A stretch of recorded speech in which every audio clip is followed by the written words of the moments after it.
everyone, welcome back to my channel. I'm Tiffany Benson, one part of Team Benson, and today is Medicinal Friday and we are talking oregano.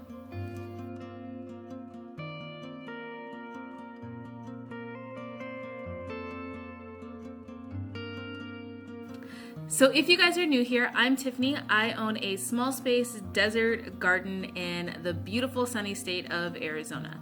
And I like to grow as much as I can in my small space in order to provide good healthy food for my family as well as medicine. So every Friday I do a Medicinal Friday to help everybody grow their own medicinal cabinet so that you can be treating your family with all natural things and just feeding them really healthy. So if you haven't already subscribed, make sure that you hit the subscribe button and you click the notification bell.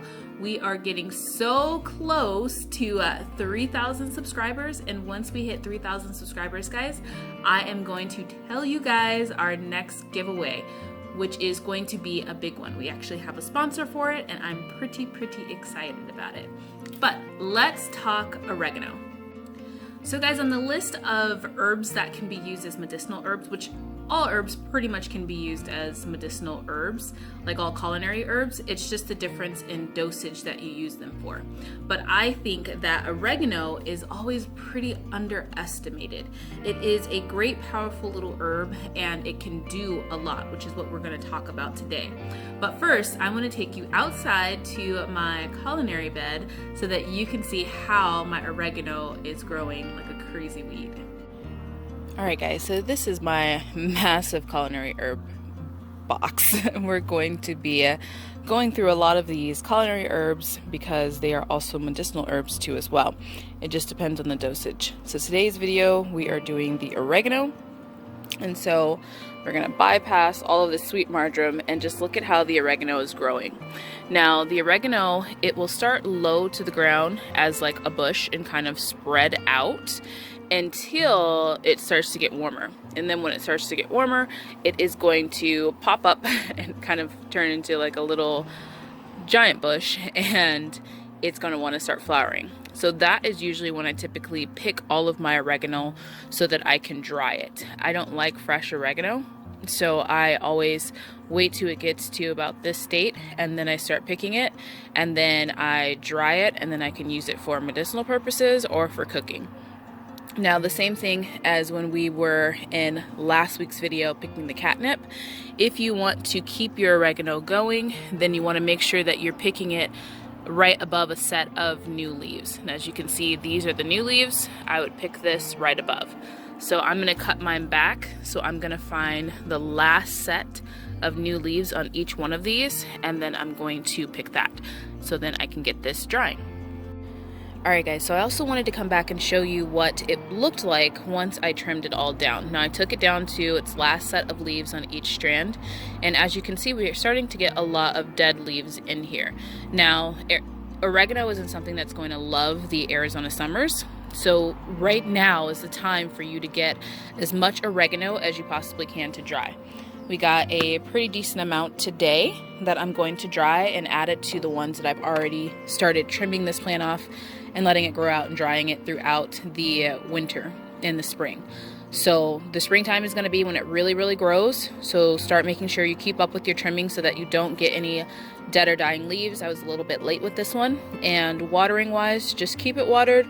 I water it once a day and then deeply once a week if it needs it. Just check the soil around it, make sure you're not overwatering it, and you'll be good to go and you'll have tons of oregano. Okay, so now that we know how it grows and all of its fun little details of it, now let's talk about what we do when we harvest it. So the one thing that I do with oregano, I do not like fresh oregano. I don't know why it is, I don't like fresh oregano. So I always dry it. Now the beauty of drying your own oregano is look at this color, guys. This oregano is super green, and if you were to go to any store, it's hard to find green oregano. I challenge you guys, because it is something that I noticed once I started growing my own oregano, that I was like, all of this oregano that I'm getting, even organic oregano that I'm spending like almost $10 a bottle for, is still very, very tan. So why is it that mine is super green? But that's because mine is super fresh. So I challenge you, go to your grocery store and try to find bright, like dark green oregano. It'll be hard to find. So I want to tell you guys about the 3 books that I use mainly, because also I want to have full disclosure that this is advice for you guys, not telling you what to do with your own medical health. If you guys are having different types of issues, make sure you consult your doctor to see if this is going to be a good treatment for you. But I think knowledge is power, so I'm going to tell you guys 3 books that I use. I'll have them listed below, but it's just basically Herbal Antibiotics, Herbal Antivirals, and then also Rosemary Gladstars. So oregano is a powerful antiseptic, and it can be used on the inside of the body, and it also can be used on the outside of the body on your skin. So any types of cuts or sores or anything like that, you can make a tincture with your oregano, and you can apply it to any type of cut or sores before bandaging it, and it can help keep it clean as an antiseptic and also a disinfectant if there's something that's gotten in there or any type of bacteria or anything like that. One of the things that I use oregano for is I will soak oregano and garlic in olive oil.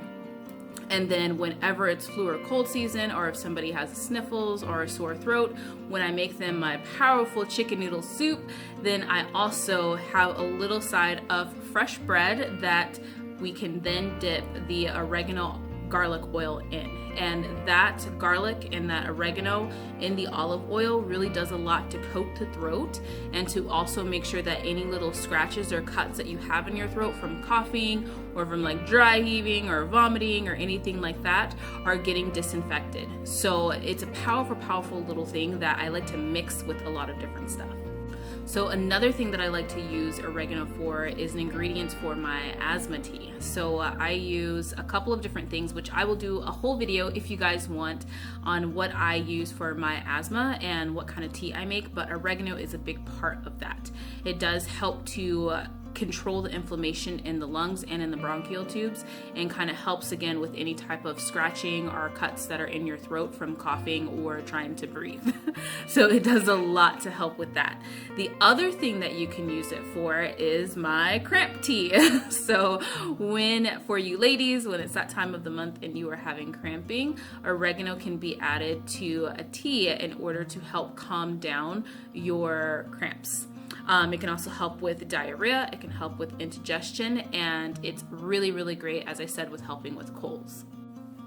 So as we go through a lot of the different herbs, I do plan on making different tinctures and different things like that for you guys, so that then you guys have some recipes that you can kind of just have underneath your belt. One of my friends actually just made one for your tummy, so I will link her video down below, and it is a very, very good tummy tincture. Oregano can be used in tinctures, it can be used as teas, it can also be used soaked with oils, and you can use it, soaked with even like butters, or not soaked in butters, but frozen with butters too as well, and be used as spreads. So there's tons of different things that you can use oregano for, and there's tons of different ways that it can help improve your overall health. So make sure you guys are growing your own oregano, because the ones in the store is not as potent because they are not as fresh.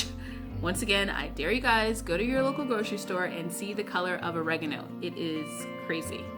It's crazy. But I hope you guys are growing yourself some oregano, because it is going to be a little powerhouse that you can then use in all of your culinary cooking and in your medicinal cabinet. And if you guys have any questions, leave them down below. I'd love to talk to you guys more about the topic. But until next time, grow yourselves a garden, because even a small space can provide you with tons of food. Bye guys.